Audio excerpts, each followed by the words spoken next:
그 월급에 잠이 와?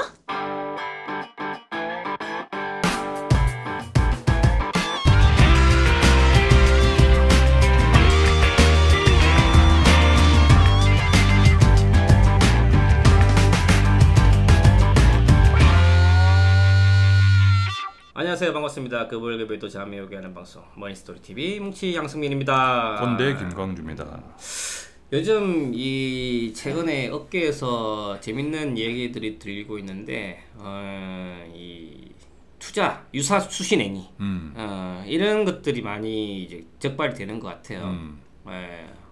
어떠세요, 꼰대? 이런 부분들에 대해서. 유사 수신이라는 것을 한 번 더 설명을 드리면 수신이라고 하는 것은 돈을 받는 것을 뜻합니다.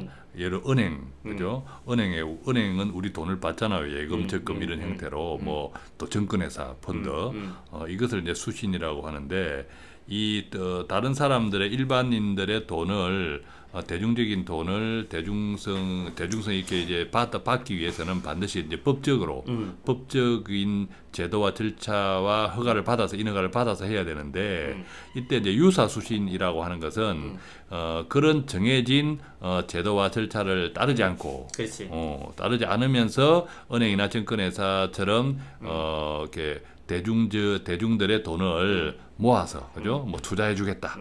이렇게 하는 것을 우리가 유사수신이라고 이야기합니다. 그런 것들이 많이 있는데 여기서 한 게 조심해야 될 거는 만약에 어떤 워낙 투자 대상 다양해요. 근데 이제 내가 투자를 하려고 했는데 이 투자 금액이 회사로 들어간다. 그러면 이건 유사수신 행위 확률이 높아. 그렇지. 마치 어떤 특정한 이제 중개기관이라든지 그리고 수탁회사 따로 있다든지 그렇게 되면은 이건 분리가 되기는 상관없는 건데 그 돈이 일단 회사로 바로 들어간다. 그리고 중요한 내 계좌에 쓰는 게 아니라 회사로 바로 들어간다. 그러면 그거는 이제 문제가 있는 거다. 그렇죠. 이런 이제 유사 수신 행위 중에서도 또 제도적으로 이렇게 인허가가 되는 유사 수신 행위도 있고요. 있는데 다만 조금 전에 우리 뭉치 씨가 이야기한 것처럼 유사 수신 우리가 은행이나 증권 회사에 뭔가 하는 것은 뭐 이게 뭐 법적으로 맞는 거야 이런 궁금증이 전혀 없잖아요. 전혀 없는데 약간 이게 좀 헷갈리는 어떤 기관, 어떤 회사 주로 이제 투자죠, 그죠? 돈을 불려주겠다. 뭐 이런 쪽에서의 어떤 그런 이야기를 하면서 돈을 투자를 해라. 이런 쪽들은 일단 첫째는 유사 수신이니까 그 회사가 정확한 법적 제도적인 장치 속에서 운용을 하고 있는지를 잘 아세요. 왜냐하면 그게 중요하냐면 법적인 제도 속에서 인허가 속에서 그런 수신 행위를 한다는 것은 금융당국의 또 이게 감독을 받는다는 뜻이거든요. 예, 네, 그런 것들이 굉장히 그런 감독을 받지 않고 유사 수신 행위를 하게 되면 상당히 또 불편한 결과를 초래하는 그런 경우가 허다하니까. 그죠? 진짜 믿을 놈 많이 없어요. 믿을 놈 없고 그 말이면 이게 모든 게 이제 저금리가 되다 보니까 그에 대해서 조금이라도 좀 기대 심리를 높여보려고 하다 보니까 많이 당하는 것 같은데 그러면 또 너무 또 안전한 거 원금 보장에 대해서 또 관심이 많이 있어. 그러니까 최근에 뭐 이제 중국 주식이 어쩌고 또 글로벌 금융위기가 어쩌고 미국이 어쩐다 한국이 어쩐다 이러다 보니까 실제로 우리 이제 금융시장도 그죠. 금융시장도 큰 폭으로 주변 이런 여건들, 환경들 때문에 큰 폭으로 등락을 거듭했잖아요. 이런 속에서 사람들이 상당히 불안해하고 그러니까 좀 안전한 것을 찾는 이런 경향들이 있어요, 그죠? 근데 오늘 이제 말씀드린 건 뭐냐면 이 안전자산이 안전하자라는 거지 한 번씩 따져보자는 거야. 예. 그래서 안전자산에 대해서 오늘 한번 얘기를 한번 해보죠. 자, 우리가 여기 참고하는 어떤 이게 칼럼 기사에 보면요, 뉴스에 보면 우리가 안전자산이 이제 제목 자체가 안전한 게 없다라는 건데 완벽한 안전자산은 없다라는 제목인데 여기서 열거를 해둔 케이스가 재밌어요. 자, 전세금이 과연 안전하냐? 전세금이 안전하지 않다라는 거죠. 요즘 이제 그래서 이제 깡통 전세 이렇게 많이 나오죠. 그래서 집값이 하락하면 당연히 이제 우선순위에 밀려서 전세금이 날아갈 수도 있다는 거죠. 최근에 제 지인이 파주 쪽에서 계약을 했어요. 파주 쪽에서 아파트를 계약했는데 제가 저한테 계약서를 보여주는 거예요. 계약서를 보여주는데 집값이 계약한 집값인 게 제 지인은 그 아파트를 샀어요. 2억 3천. 2억 3천인데 전세가가 얼마냐 하면 2억 천. 맞아요. 특히 지금 서울 강북 쪽에도 보면 예, 지금 거의 집값이 90%까지 전세가 올라가는 게 굉장히 많이 비일비재하게 나타나고 있습니다. 그렇죠. 근데 만약에 그 예. 집값이 지금 지금 시세가 2억 3천인데 전세값이 2억 천인데 만약 그것이 집값이 떨어져서 2억만 돼버리면 전세 든 사람은 당장에 1,000만 원 할려. 그렇잖아, 그죠? 그렇지. 그래서 일단은 이제 전세금도 안전자산은 아니다라는 거지. 더 이상 안전자산은 아니다라는 그렇죠. 거지. 네. 한때 우리는 전세금은 무조건 안전자산이었잖아요, 그죠? 그 전세를 그건 나중에 돌려받는 돈이니까 이런 인식이 강했죠. 요즘은 돌려받지 못할 돈일 리스크가 커졌다라는 거죠. 그다음 이제 뭐냐면 이제 부동산, 집값. 집값도 안전한 자산이 아니다라는 그렇죠. 거지. 부동산, 특히 부동산 같은 경우는 여기서 보시면 그 KB국민은행 자료를 보면 이 실시간 그 거래 현황들을 이제 알 수 있어요. 해당 물건에 대해서 보시면 이제 조회를 해보면 평균가가 나오고 상위, 하위 이렇게 그 밴드 형식으로 그런 평균 가격들이 나열되어 있는데 중요한 거는 같은 아파트인데도 우리는 주식이 올라내리락 하는 건 이해가 돼. 그 중요한 부동산 가격도 천차만별이라는 거지. 즉 부동산이라는 건 내가 원하는 가격에 팔고자 할 때 그 자체가 된다면은 리스크가 아닌데 중요한 거는 내가 팔고자 할 때 팔고자 할 때도 쉽지 않겠지만 그때 원하는 가격에 팔지 못한 리스크가 존재한다라는 거지. 즉 같은 아파트 같은 시기에도 가격 차이가 여기서 5천만 원의 차이가 나. 그럼 이거는 리스크라는 거지. 그렇죠. 이제 한때 우리가 이제 부동산 집을 사두면 안전하다는 건 이제 과거에 우리가 성장 시대죠. 그래서 어른들이 지금도 그런 이야기예요. 어른들이 보통 이제 자녀들 결혼해서 조금 이제 뭐 맞벌이에서 돈을 좀 모아다 하면 어른들이 한결같이 하는 말이 있어. 그냥 집 하나 사두면 안전하다. 집에다 집 하나 탁 사둬라. 이런 이야기를 하거든요. 근데 그렇게 이야기를 하는 그 밑바닥에는 그분들의 성장 시대에 살았기 때문에 집은 안전하다. 집은 안전하다. 절대 빠지지 않는다. 이런 이제 믿음이 있는 거죠. 그렇지만 지금은 그죠? 아주 지금 이렇게 목 위까지 가득 찼죠. 집값이. 그래서 완벽한 안전자산이라고 물어본다면 부동산도 완전한 안전자산은 아니다라는 거죠. 네. 그 다음에 이제 좀 채권 쪽으로 넘어가 볼게요. 회사채. 회사채가 뭐냐면 말 그대로 회사가 발행하는 채권이에요. 네. 회사가 1억이 비족해서 1억 원 채권을 발행하면 1억을 누군가 사겠죠. 그러면 대신에 우리는 연 이자를 얼마씩 줄게.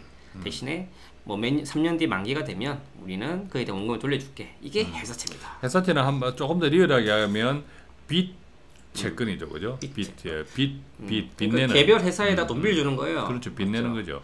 그러니까 이게는 당연히 회사가 망하면 돈 날라가겠죠. 참고로 이제 회사들이 회사채 발행할 정도의 기업들은 대체로 이제 상장 회사들이에요. 이제 그 코스닥이니 코스피에 상장되어 있는 그런 이제 이런 회사들이 필요한 돈을 이렇게 만드는 방법은 크게 그래서 두 가지인 거예요, 그죠?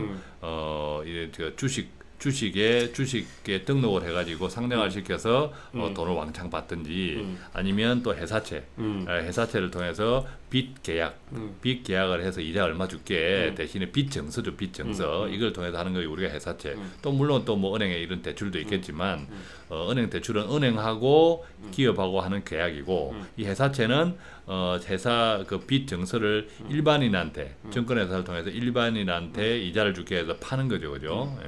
근데 저는 회사채를 좋아하지 않는 게 보면 예적금 금리가 2%죠. 그러면 우량 회사채는 한 4% 정도까지 주는 데가 많이 있어요. 그 중요한 건 은행 금리보다 분명히 높지만 기대 이익 대비 리스크는 뭐냐면 회사가 망할 리스크잖아. 그렇지. 맞죠? 그렇게 본다면은 리스크 대비 기대이익이 크지 않다라는 거야. 회사 망할 리스크, 원금 제로될 가능성이 있는데 금리는 은행 2배 정도다. 그거는 주식보다 더 위험한 자산이 될 수도 있다라는 거예요. 실질적으로 많았죠. 많이 넘어갔어. 동양부터 시작해서 많았죠. 아유, 저축은행도 넘어가고 많이 넘어가요. 그래서 뭐든 이제 주식도 마찬가지고 기본적으로 회사채도 마찬가지지만 자, 회사채는 돈을 빌려주면서 이자를 주겠다는 건데 그 이자율이 높으면 높을수록 반대로 회사가 망할 신용이 하락할 위험이 커져 있다는 거죠, 그죠? 차라리 회사채 투자를 하실 거면 회사채 투자하는 채권형 펀드가 있어요. 차라리 그쪽에 하세요. 왜냐하면 채권형 펀드는 그 회사채에 대한 투자를 할 때는 기본적인 재무 리스크라든지 그런 부분들을 당연히 개미들보다는 많이 알잖아. 그렇기 때문에 그 일비염리 없는 것들을 안전하게 투자하는 이 때문에 채권형 펀드가 더 또 낫다라는 이제 거야. 그런 채권형 펀드들은 많은 회사채들을 바구니에 담아서 분산을 하고 있으니까 훨씬 채권형 펀드에 그 가입을 해서 망할 리스크는 없어요, 그죠? 망할 리스크는 다 분산이 돼 있기 때문에 망할 리스크는 전혀 없다. 나라가 망하지 않는 한 그렇게 이해하시면 될 것 같아요. 그러면 이제 채권에는 이제 회사채 말고 국채가 또 있어. 이제 국가가 발행하는 채권을 국채라고 부르는데, 국채는 안전하냐라는 거지. 국가 빚 정서. 국가는 안전하냐는 거지. 어떻게 생각하세요, 이 부분에 대해서는? 우리가 이제 국가라기보다는 이제 국채지만 사실 이게 정부죠, 그죠? 국가는 영원히 이제 존재하는데, 네. 이제 뭐 정부도 망할 수 있는 거죠. 이제 정부가 망할 수 있고 요즘 이제 최근에 뭐 브라질이 그 브라질 리스크에 대한 이야기가 많이 나오고 웬만해도 아르헨티나 최근에 또 러시아 그죠? 관련된 이 러시아 변방에 있는 주변에 있는 이런 국가들 뭐 많죠, 그죠? 국채는 이제 100% 안전자산은 아니지만 안전자산이라고 생각해도 돼. 만기까지 보유하는 거에 대해서는. 왜냐하면 한 나라가 망하는 게 쉽지 않고 글로벌 시대에서 쉽지 않고 그리고 국채를 발행하는 나라는 어느 정도 규모가 있는 나라들이 있거든요. 그러니까 쉽게 말하면 작은 신용이 없는 작은 나라들이 국채를 발행하지 못해요. 왜냐하면 관심들이 없기 때문에. 그나마 성장성이 좋고 돈이 많이 필요한 나라들이 국채를 발행하는데 중요한 건 그런 큰 나라들이 현재 글로벌 시대에서 망하면 다 같이 타격이 있기 때문에 예를 들어 중국이 손을 잡아주든 미국이 잡아주든 기본적으로 아니면 IMF에서 지원을 해주든 한 국가가 망하기는 현재로서는 크게 쉽지 않다. 국채는 크게 안전자산으로 분류해도 된다라는 거죠. 근데 대신에 이게 위험자산으로 변경하는 게 뭐냐면 만기까지 보유를 하는 게 아니라 중간에 매도하는 경우, 중간에서 하는 경우 이때는 리스크가 크게 좌우한다라는 거지. 중간에 사고 판다라는 거는 채권 가격이 오르락 내리락 한다라는 건데 그 시점이 돈이 필요한 시점에 그게 방향성이 맞지 않으면 리스크는 될 수 있다. 국채를 정리한다면 만기 보유 전략을 쓰는 거에 대해서는 안전 전략이 될 수는 있겠지만 그게 아니라 중간중간에 어떤 뭐 트레이닝 관점에서 본다면 리스크가 자산될 수 있다. 자, 이 부분을 조금 더 부연하면 예를 들면 우리가 브라질 어떤 국가에 10년짜리 10년 뒤에 원금을 상환받는 채권을 샀다, 국채를 샀다고 가정을 해요. 10년인데 10년짜리 국채를 샀는데 사고 나서 한 2년 뒤에 이 국가가 망한 거예요, 이 나라가. 이 나라가 망했을 때 그럼 내가 10년 뒤에 만기가 도래하는 내 그 나라의 국채가 당장에 문제가 있는 사실 문제 없어요. 왜냐하면 그 나라가 그때 망할 때 한 2년 뒤에 망할 때는 망한다는 건 뭐예요? 갚아야 될 빚을 못 갚는 게 망한 거지. 그때의 갚아야 할 빚이라는 것은 망하는 그 한 1, 2년 상간에 청구 들어오는 것들이에요. 청구 들어오는 채권들. 그래서 단기채라고 이야기하죠. 단기채. 그러면 그 단기채를 갖고 나면 보통 우리가 이제 국가들이 그전에 이런 모라토리엄 이런 것들을 이제 국가부도 선언한 우리나라도 IMF 선언한 나라들이 10년 이상 회복 안 되는 나라들이 없어요.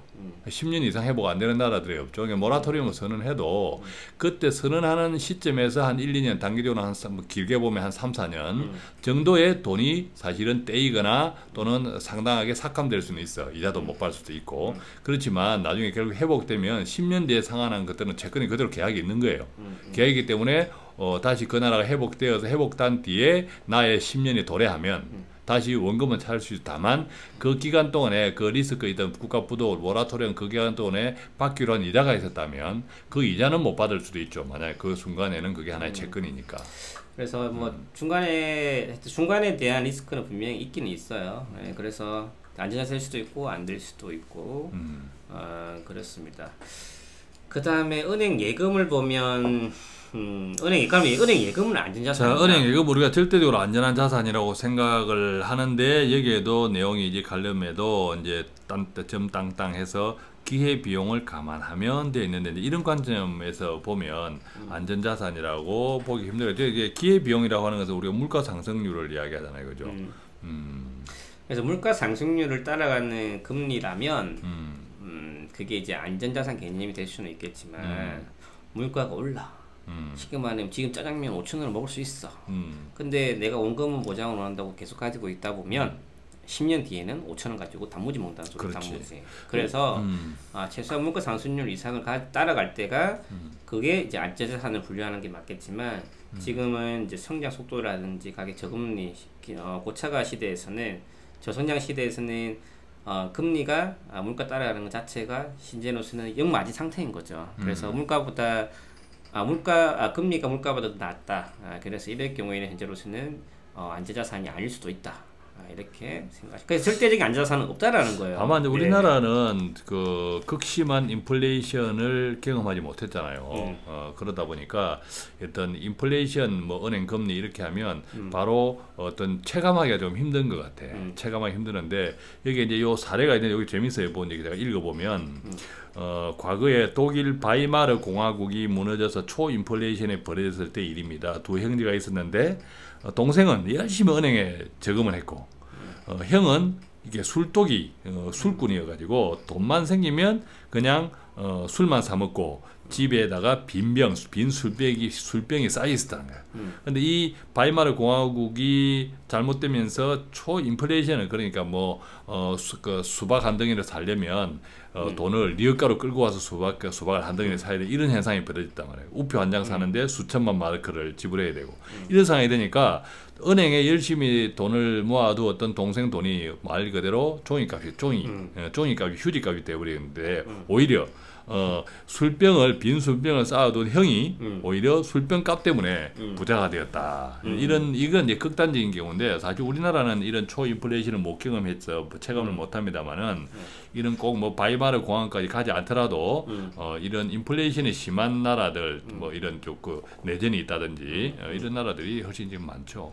그래서 이 예적금이 안전하다고 통해서 이걸 큰 돈을 모으시려면 이 인풋이 많아야 돼. 인풋이 들어오는 게 많으면은 그게 해당이 돼. 근데 인풋 자체가 작은 상태인데 그걸 안전자산을 계속 모으면 그래서 그 월급의 자산이 잘 안 모이게 되는 것도 맞아요.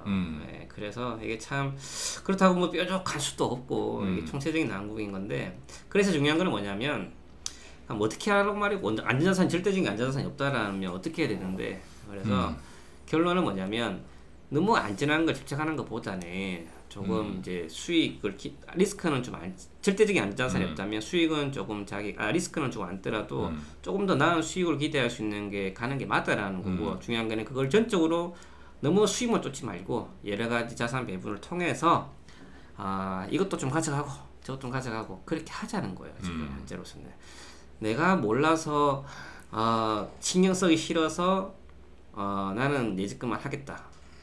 그러면 어떻게 할까? 그렇게 살라고 할까? 안전한 것이 없다. 안전한 것이 없다. 안전한 것이 없지. 뭐야? 내가 이 질문했는데 지금 꼬대 갑자기 답변을 안 해줘. 그러니까 이제 그렇게 살라고 할까라고 하는데 그렇게 살아서 이제 잠만 잘 오면 상관이 없고. 그래서 맞아. 잠만 상관. 우리가 이제 돈에 대해서 특히 재테크에 대해서 잠이 안 오는 두 가지 이유 중에 한 가지는 내 돈이 생각만큼 또 기대하는 것만큼 불어나지 않는다라는 근심. 그죠? 그래도 잠이 안 오는 경우도 많지. 그렇지. 그 잠이 또 너무 많이 불어나도 잠이 안 오죠. 너무 많이 오는데 뭐 가슴이 벌렁거리기 시작하니까 또 무슨 차를 살까 이렇게 잠이 안 오는데 어쨌든 많이 불어나지 않는 것에 대한 이렇게 좀 걱정 이런 것들은 아마 공통적으로 특히 월급쟁이들은 가지고 있는 그 중에 하나의 원인이 실제로 보면 대부분 약간의 어떤 리스크 자체를 두려워해가지고 안전한 자산이라는 것에 집착하는 경우가 많더라라는 거죠. 그런 분을 그대로 놔두면 안 되죠. 그래서 월급 보장이 나쁘다는 게 아니라 너무 집착하지 마시라는 거죠. 그래서 절대적인 안전자산은 없다. 이걸 꼭 명심하시고 내가 관심을 모르시면 관심을 가질 수 있도록 좀 이해를 하시고 조금씩 다변화시키는 그런 전략들을 써가는 게 현재 이 저성장 백색 시대를 살아가는 현명한 길이다. 모든 자산에는 그만큼의 위험이 있다. 위험이 있는데 다만 정도의 차이가 있을 뿐이다. 그렇다면 우리가 조금 더 그것들을 그 위험을 계획적으로 전략적으로 이렇게 플래닝을 하는 것이 훨씬 유리하다. 그렇게 정리를 하면 될 것 같습니다. 그죠? 네. 뭐 좀 추가적으로 궁금하신 부분 있으시다면 저희 머니스토리.tv 들어오셔서 의문 남겨주시면 저희가 답변 드릴 수 있도록 하겠습니다. 여러분의 편안한 잠을 위해서. 자, 오늘도 머니소리 TV가 여러분들의 편안한 잠을 조금 도움 드리기 위해서 노력을 했습니다. 감사합니다. 수고했습니다.